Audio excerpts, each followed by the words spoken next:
মুখে বন্ধ হয়ে গেল দাসনগর ভারত জুট মিল। কর্মহীন হয়ে পড়লেন প্রায় 600 কর্মী। কাজে যোগ দিতে এসে কর্মীরা দেখেন গেটে ঝুলছে নোটিশ, তাতে লেখা রয়েছে সাসপেনশন অফ ওয়ার্ক।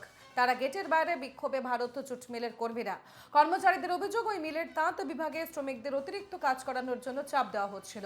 গত কয়েকদিন ধরে দুটো তাঁত মেশিনের বদলে 4টে মেশিন চালানোর জন্য ওই বিভাগের শ্রমিকদের ওপর চাপ সৃষ্টি করছিল রাজ্যের শাসক দলের ইউনিয়ন এবং ম্যানেজমেন্টের কাছে প্রতিবাদ জানায় কর্মীরা। তারপর আজ সকালে কর্মবিরতির কথা ঘোষণা করে কর্তৃপক্ষ।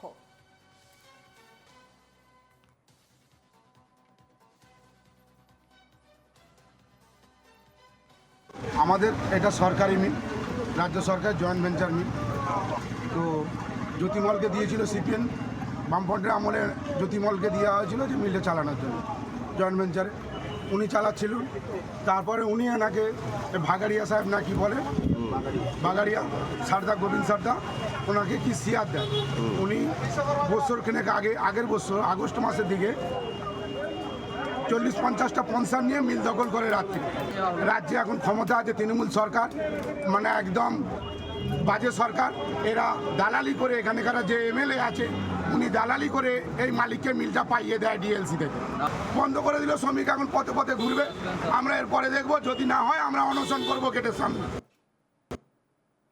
সমস্যা বলতে আমরা কাল পর্যন্ত এখানে প্রোডাকশন করেছি। আগে আমাদের তাঁতে দুটো করে মেশিন ছিল, আজ 22 বছর কাজ করে এসেছি। এখন যে মালিক এসেছে সেই মালিক বলছে এমনিতেই কাজের চাপ আর সম্ভব নয় আমাদের পক্ষে। আমাদের অনেক কিছু বাকি আছে, এসটিএল, প্রভিডেন্ট ফান্ড, এসব কোনো কিছু দিচ্ছে না। মাইনেও ঠিক টাইম মতো হয় না। আবার পুনরায় রুলিং পার্টি এরা এতটাই পয়সা খেয়েছে, কালকে আমাদের মারধর করতে গেছিল, করে বলছে তোমরা 4টে চালাতেই হবে। এতটাই নেতারা সব পয়সা খেয়ে আছে ভিতরে। তার প্রতিবাদ, সেই জন্য আমরা সব শ্রমিকরা এক আছি। আমরা এখন সেইটাই ঠিক করছি, আমরা এখন কোথায় যাবো। আমরা সব শ্রমিকরা চাই যে মিল সুস্থভাবে চলুক, কিন্তু আমাদের যে দাবিটা আছে, আমরা দুটো মেশিন ছাড়া আমরা 4টে মেশিন চালাবো না। ভারত জুট মিল ইতিমধ্যেই বন্ধ হয়ে গেল দাসনগর ভারত জুট মিল। হাওড়ায় অবস্থিত এই জুট মিল বন্ধ হয়ে যাওয়ায় স্বাভাবিকভাবেই এই মুহূর্তে শ্রমহীন হয়ে পড়লেন কয়েকশো শ্রমিকরা। ইতিমধ্যেই তাদের বক্তব্য, যদি কোনো রকমভাবে কোনো ব্যবস্থা না নেওয়া হয় প্রশাসনের তরফ থেকে, তাহলে তারা বৃহত্তর আন্দোলনে নামবেন, অর্থাৎ বৃহত্তর আন্দোলনের হুঁশিয়ারি দিলেন শ্রমিকরা। বন্ধ হয়ে গেলে হাওড়ার দাসনগর ভারত জুট মিল পুজোর মুখে বন্ধ হয়ে যাওয়ায় স্বাভাবিকভাবেই চিন্তার ভাঁজ শ্রমিকদের কপালে। কর্মহীন হয়ে পড়লেন প্রায় 600 শ্রমিক।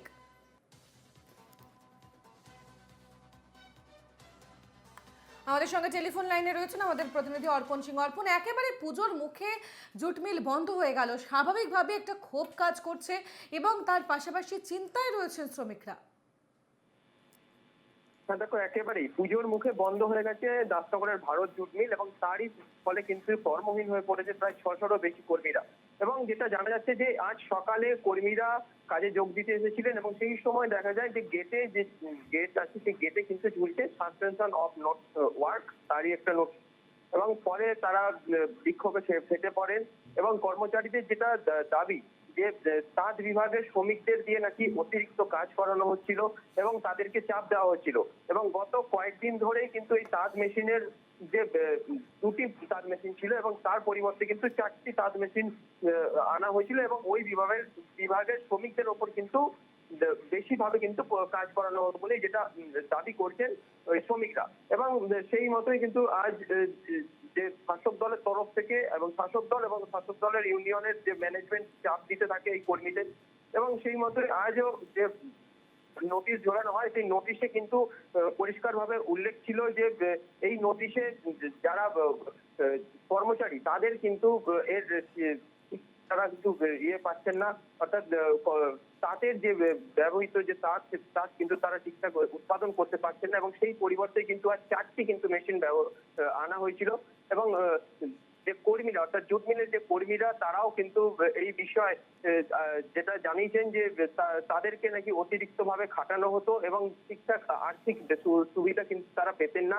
এবং পুজোর মুখে এই ঘটনায় কিন্তু একটি অসহায় হয়ে পড়েছে এই যে কর্মীরা তারা, এবং মিল কর্তৃপক্ষের তরফ থেকে অর্থাৎ যারা ম্যানেজমেন্টের দায়িত্বে রয়েছেন তারা কিন্তু এই বিষয়ে সাংবাদিকদের কাছে কিন্তু কোনো মুখ খুলতে চাননি। তবে যারা কর্মীরা জুট মিলের তারা কিন্তু চাইছেন যে ম্যানেজমেন্ট অর্থাৎ যারা রয়েছেন তাদের সঙ্গে কথা বলেই এই বিষয়ে কিন্তু সুরাহা মিলবে বলেই তারা একটা আশা করেছেন, এবং যদি পরবর্তীতে যদি না হয় তারা কিন্তু পরবর্তীকালে কিন্তু অনির্দিষ্টকালের জন্য তারা কিন্তু অন্য ধরনের ব্যবস্থা নেবেন বলেই চিন্তা ভাবনা এখনো পর্যন্ত রয়েছে। বেশ, ধন্যবাদ অর্পণ। আমাদের সঙ্গে সরাসরি ছিল এই টেলিফোন লাইনে ছিলেন প্রতিনিধি অর্পণ সিংহ।